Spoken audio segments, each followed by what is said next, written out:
Well, the national championship is here. We've got Miami, we've got Indiana, and it's going to be a great defensive clash, in my opinion. But forget my opinion. Let's get right into another episode of College Football Under Review.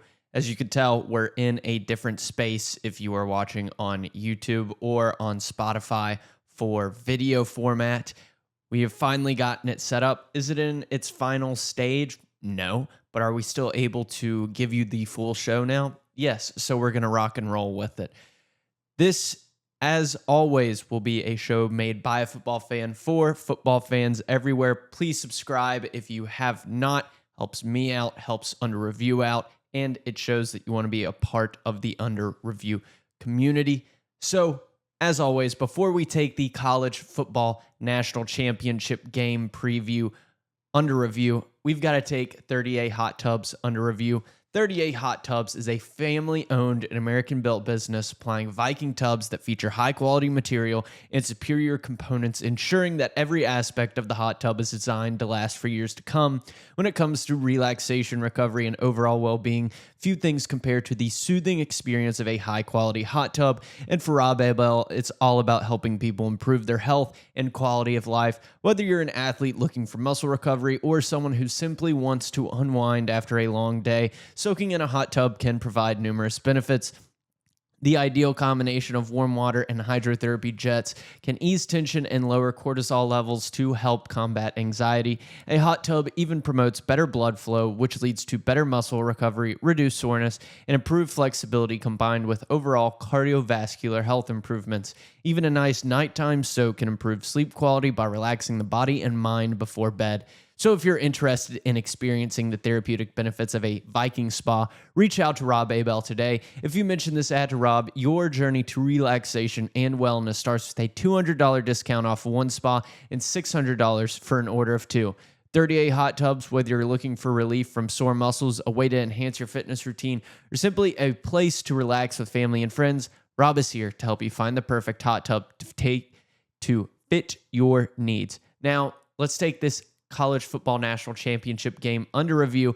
It is going to be live on Monday night. Yes, as always, Monday, because the NFL reigns supreme in this calendar year for the weekends. But it will be on Monday at 6:30 p.m. Number 15-0 Indiana, number 1 seed against Miami, 13-2, the number 10 seed. And I think we've got some big narratives coming into this game. First, with Indiana, Fernando Mendoza has already created a legendary career for Indiana. He's had a legendary trek to get to this national championship game with all the stops he's made along the way in college football. And it's funny because he actually is from the Miami area, or at least the Florida area, and he wanted to go to Miami. Miami did not give him an offer. Now he's playing against Miami in the national championship. But after he has not only taken Indiana to their first undefeated season, not only has he taken them to the Big Ten championship and won them one outright since the 60s, not only has he had a dominant season, he's capped off the regular season by winning the Heisman Trophy. Now, if he wins this national championship game, he will be roped into a select few of individuals. It's a select list of, I believe, 5 members on it that have won the Heisman and the national championship as well. Some of those include Tim Tebow, some of them Joe Burrow, Devontae Smith, Derrick Henry. The list is very slim. Mark Ingram. But Fernando Mendoza will only solidify his status as one of the best college football quarterbacks ever with a win in Miami Gardens against Miami. And for this national championship, this is the biggest thing to come to Indiana since probably basketball in the state, because this is the first national championship game that Indiana will ever be playing. They have 0 national championships as it stands today in this episode. Maybe they will change that, but this is the first national championship that Indiana will potentially be able to grab, get, and secure. which is huge for any college football program. And it shows you just what can happen in this new NIL era, Wild West of college football, when you get someone like Curt Cignetti, who knows what he wants to do, knows the culture he wants to implement in the program, and already has a select core cast of members that he brought with him from JMU. And when we're talking about Curt Cignetti, if he wins this national championship with the 2 seasons he's had, heck, with this season he has had, he will solidify himself and cement himself, I believe, as the new standard of college football coach in the world of college football as it sits right now. No, it's not Lane Kiffin. He hasn't done anything yet. He just put together a great team that made the semifinals. But Curt Cignetti, he has stuck at Indiana. He has done something that no one thought was possible in 2 seasons. It's a truly video game-like run. And I think with a win against Miami, everyone's going to say Curt is he's a standard. He's the next Nick Saban, if you will, which is interesting because both of the head coaches in this national championship game are Nick Saban coaches that were in his coaching tree. But yeah, Curt Cignetti, if he wins this game, he's going to be the new standard of college football. And then the last thing that I don't think many people are talking about is this roster that followed Curt Cignetti to Indiana and has brought the success with them. They are also one of the oldest teams in college football this season. They're average around 23 to 24 years old. It's starting to show, okay, not only do you need great talent, but maybe just veteran talent outweighs the 5 stars, because they're not full of 5 stars. They're full of veterans that have had to work their way up. Maybe they're all hidden gems, or maybe they just know how to play football the most sound way possible. And that's what Curt Cignetti seems to promote, to produce year after year, and he wins. Google him. So it seems that this veteran roster is what has led Indiana to this spot, not the 5 stars, not the 4 stars, the blue chip talent. No, it is just the age range of all of these players that have been able to come together and win at Indiana. So those are all of the Indiana narratives I see kind of coming into this game. And when we get to Miami, it's more player driven, I feel like, because when we look at it, this is Carson Beck's redemption arc. It's come full circle. He was the number 1 projected draft pick by Mel Kiper Jr., which I don't think he's that good. It's hard to predict anything, but you're going to be wrong a lot of the time, more than you are right. So Mel got that wrong last year because Carson Beck just continued to play terribly, but not egregious. He just played inconsistent. A lot of turnovers, and he just didn't look like the same self that he was in the 2024 season and what he was supposed to be lauded to be in the NFL's eyes. But now Carson Beck in 2026, he got this huge contract from Miami, and everyone said, oh, Miami just absolutely wasted all that money. Yet here they are in the national championship game. Carson Beck has been able to rid himself of all the ridicule from last season, all the ridicule from the offseason debacles with his Lamborghini getting stolen, his breakup with one of the Cavender twins, the Miami basketball stars. And he's now in the national championship game. He's quelled all the rumors. He's quelled all the, how you say, just bad juju around him. It seems like he is now going to be one of the top prospects again in the draft. Even though he hasn't looked the most consistent in some games, overall, you can't deny that his redemption is fully here, as he has the chance to redeem himself as a Miami quarterback and to win a national championship against a very good Indiana defense. But not only is this redemption for Carson Beck, I think this is also redemption for Mario Cristobal dropped the ball, because I think it's like a Moneyball scenario for Mario Cristobal. I said at the beginning of the season, with Carson Beck and with his bad juju, his his reputation coming into this, it was a get out of jail free card. You could either go all the way and have a great season or get out of jail free. It was Carson Beck. We're going to come back better next year. But Mario Cristobal, I think, needs this national championship. And when I say a money ball situation, no one cares about the season unless you win the last game. I think everyone will be happy with Mario Cristobal and say, okay, we have the right coach. He has continuously brought us up, and maybe he choked the game away if they lose, but at least he has brought them there. So I think that all the Mario Cristobal hate will dissipate, but I still think that there's going to be some resentment if they don't win this national championship.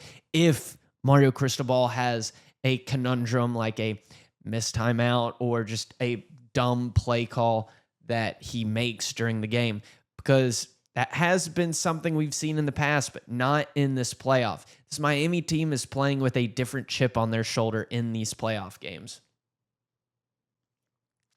So I think if he can win this national championship, he will be a legend at Miami, as he already has won 2 national championships when he was a player for Miami as an offensive lineman. And then this Miami team, they barely got in. They were the last team in. The whole Notre Dame debacle, it seems like it just blew up in Notre Dame's face, because Miami, they are deserving to be in the playoff. Heck, they're in the national championship. They more than deserve to be in this playoff. But Miami has now helped out the College Football Playoff Committee more than ever, because it now has given reason to why we should have a 12-team playoff going forward, because they are a 10 seed in the national championship. This is exactly what the 12-team playoff was supposed to do, supposed to look like. It was supposed to give these teams that maybe had messed up in the season in a very bad spot, even though they are a great team, and get in because they know that they can get on a run. And so this Miami team has helped the College Football Playoff Committee immensely in backing up why they should have expanded the playoffs. And I'm going to have to agree. It seems like it's working out, because Miami is looking like one of the more dominant teams that walked into this playoff despite only being 10-2. So if Miami wins the national championship as a 10 seed, maybe the expansion to a 16-team playoff may not be that wild. But those are some of the narratives that I see coming into this game. Now, I want to get over some of my top 3 keys to victory for both of these teams. For Indiana, the first one is very simple. They need to win the turnover battle. They have one of the best turnover margins in the country this season, sitting at I believe, plus 21 turnover margin. Most of those coming in interceptions. And what have we seen from Carson Beck? Some pretty bad performances where he has a lot of interceptions. Namely, against Louisville, he threw 4 interceptions and they lost that game, which was still close at the end, but still in the loss column. So Indiana just needs to win the turnover battle. If they win the turnover battle by 2, they easily win this game and shut down the Carson Beck offense. Number 2, it's also dealing with Carson Beck. They need to get pressure on Carson Beck. I don't think Carson Beck has done that great scrambling. I think he does better when he's sitting in the pocket and he already knows where his open receiver is going to be. So Indiana really needs to get in the face of Carson Beck to make him make those mistakes, which dominoes into winning the turnover battle. And the third one, it's simple. Play Indiana football with little mistakes. They are one of the best teams, I believe number 1 in the nation for penalty yards per game. When we're looking at it, they average around 26.87 penalty yards a game, which is insane. It's unheard of. It's because they do the little things right. They play Indiana football. They do not hurt themselves and set themselves back on these drives with killer penalties. They just don't commit them. And that's where one of their veteran player mentality, I feel like, comes into play for this national championship game. Now, Miami. Number one is the inverse of Indiana, or about the same. They need to limit their penalties. They average about 57.07 penalty yards per game, which is egregious. We saw it against Ole Miss. They dominated the entire game, yet the game was close the whole time. Why? Because when Miami would get on these killer drives to get it up by a lot, they would have a stupid penalty that would set them back, force a 3-and-out, and then next thing you know, Ole Miss scores again. These penalties that they commit shoot themselves in the foot to a point where if they make those same mistakes, Ole Miss is not the same as Indiana. Indiana will only capitalize that, and it will snowball effect into the rest of the game. 2, they need to be in charge of the game's clock management. Indiana does a great job at this, but Indiana also has the Heisman Trophy winning quarterback Fernando Mendoza, who in the playoffs right now has more touchdowns than incompletions. So what do they need to do? They need to limit the Heisman Trophy winner quarterback from having the football. And what they need to do is play this long, sustainable drive game that slows the game down to a slugfest. So that way they do not give Fernando Mendoza more time, more opportunity with the football. And then 3rd, Carson Beck needs to be turnover free. Carson Beck needs to play the most perfect game he has ever played before, because this Indiana team, like I said, will snowball on him if he commits even one turnover. I will say if he does only commit one, then they might be okay, but Carson Beck needs to play perfect football for this to happen. But when we're looking at the game and how I personally think this will go down, I think Miami is one of the few teams that can go against this Indiana team. We thought it was Ohio State, and there was an argument I heard that if Miami was able to beat up on Ohio State and Ohio State was able to limit Indiana to only 13 points, then Miami should have a very good chance at stopping Indiana and winning the national championship. And I think that's true. I think they do have a chance. It all depends on how their defensive line holds up the entire game, because I've seen in these games where they get weaker and weaker in the 3rd and 4th quarter, which is where the game is going to come to crunch time. But Miami and Indiana, they're going to score. They're going to be okay because they are almost 60% on 3rd down conversion rates compared to Miami's 47.1%. The offense for Indiana, much more dominant than Miami, which is why Miami must limit this clock management and give Fernando Mendoza less opportunities to really put it on you. Their passing is their bread and butter. Miami against Indiana, Miami has the better passing attack. Carson Beck, which is crazy because Indiana doesn't throw up crazy statistical numbers in the passing category, because they can just run it so well. They've got the 12th best rushing offense in the nation as of now, compared to Miami's 72nd, which is going to show up in this game, and it is really going to hurt them. And then when we're looking at it, Indiana still has the better defense over Miami, 4th in the nation compared to 11th in the nation.